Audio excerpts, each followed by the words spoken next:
It is deadly. Yes, it is, and the proof is that it has very effectively killed itself. And that's where it ends. Here is what I mean. The idea that Wing Chun is too deadly to spar with is ridiculous to begin with. I've sparred many times using my Wing Chun, and I haven't killed anyone so far. But maybe I'm not good enough to unlock killing combos yet, right? Nope. Real fighting does not work like that. If you can't practice it with live resistance, and by practice I mean spar with it, fight with it, then it won't be effective when you actually have to use it. If it's not second nature to you in a high adrenaline, violent environment, in an environment when you have no time to think, just act, where you don't know how the opponent will attack you and he won't cooperate with you, and he will also play without rules. Look at this dude. Most people's Wing Chun would fail them there, and they know it, hence why they came with the excuse, oh, it's too deadly to spar with. How can you argue that Wing Chun is a deadly self-defense street fighting system and suitable for pre-arranged matches? It doesn't make sense. Yip Man students would fight such matches at the rooftops of Hong Kong. It was called Beimo, or skill comparison.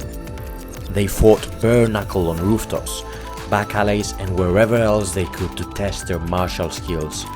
Beimo sorted out the martial artists from the bullshit artists. And Wan Long, one of the most famous Wing Chun men, was allegedly undefeated in these matches. He was given the title the King of Talking Hands for his prowess in these pre-arranged fights. How many people did he kill? Where did he bury the bodies? Yet, in 2020, every Wing Chun practitioner conveniently hides behind this facade that Wing Chun is too deadly for the cage or for sparring. But if that were true, how do you explain Beimo, the challenge matches in Hong Kong rooftops, where not only Wong but many others from Yip Man schools fought? Also, how do you explain that their training included free sparring? In fact, challenge fights were a constant theme for all school tuners in Hong Kong, and here is an excerpt from Jesse Glover's book, who was Bruce Lee's first student. So, even beginner had challenge fights against other beginners to defend the honor of their school. And this is something that Bruce Lee told to Jesse Glover. And not just had challenge fights, but were mocked and punished by ridicule for losing. Sounds like an environment that fosters savages and not sissies. In fact, Hawkins Chung said when they would learn something new, they would go out in the streets for the real practice, and then they would come back to Yip Man and tell him what did or didn't work. None of them died from those street fights. How weird is that? Then, you have this excerpt saying that fights didn't always happen in rooftops, but also in hotel rooms. Imagine, two men locked themselves in until one beat the shit out of the other. Imagine this level of savagery. And contrast it with the current state of Wing Chun. Oh, it's too deadly for the ring. Wing Chun in 2020 consists of a bunch of pussycats who are afraid of real fighting. It wasn't like that in the 1960s Hong Kong, but this is what it has denigrated to. If you get hit, it's your own fault. But let's play the devil's advocate and say that the Hong Kong rooftops were completely unregulated, no holds barred, zero rules, everything allowed kind of fights. Hint, they weren't. Tell me one person from Wing Chun today who has willingly stepped up to fight in such a manner.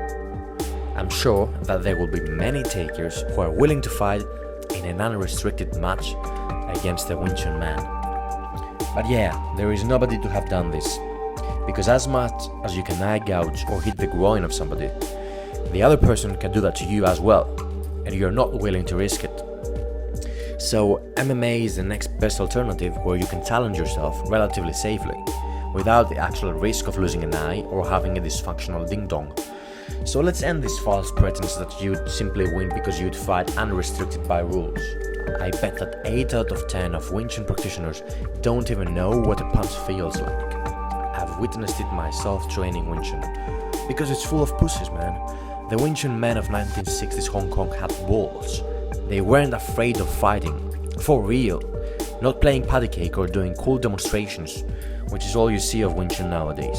Nowadays, the notion that Wing Chun is incompatible with cage fighting is merely a convenient excuse. Because what is the cage? How is it different than a rooftop fight? The only thing that changes is the environment, which is actually safer. The only difference is that Wing Chuners of today do not expose themselves to challenges like Wing Chun men of the past. For example, Bruce Lee entered a boxing competition without knowing boxing in Hong Kong because he wanted to test himself.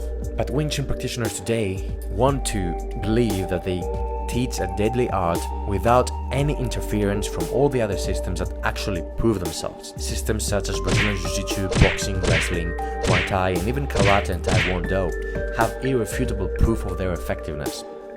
It's in the thousands of hours of video footage showing how these arts are functional. Then contrast this with Wing Chun's irrefutable proof of how cool Chi Sao looks, as evidenced by the thousands of hours of video footage showing grown-ups doing pretend fighting. You believe your skills are too deadly, yet you've never fought. Get the fuck out of here! The real truth is that there is so much trash out there that calls itself Wing Chun. The real truth is that fighting requires fitness, strength and conditioning that lazy couch potatoes are not willing to sweat much. The real truth is that most Wing Chun has no actual fight training, aka sparring against reasonably skilled opponents from other styles. And if you think sparring is not realistic, then what are you doing that is more realistic than it? Huh? Because the truth is that sparring is as realistic as it can get. But the sad truth is that Wing Chun is dying and no one cares to revive it. It's been milked out for all the money it could generate after Bruce Lee's death and the Yip Man movies, and it will keep being milked out as long as it has some money, some milk to give before it falls into oblivion.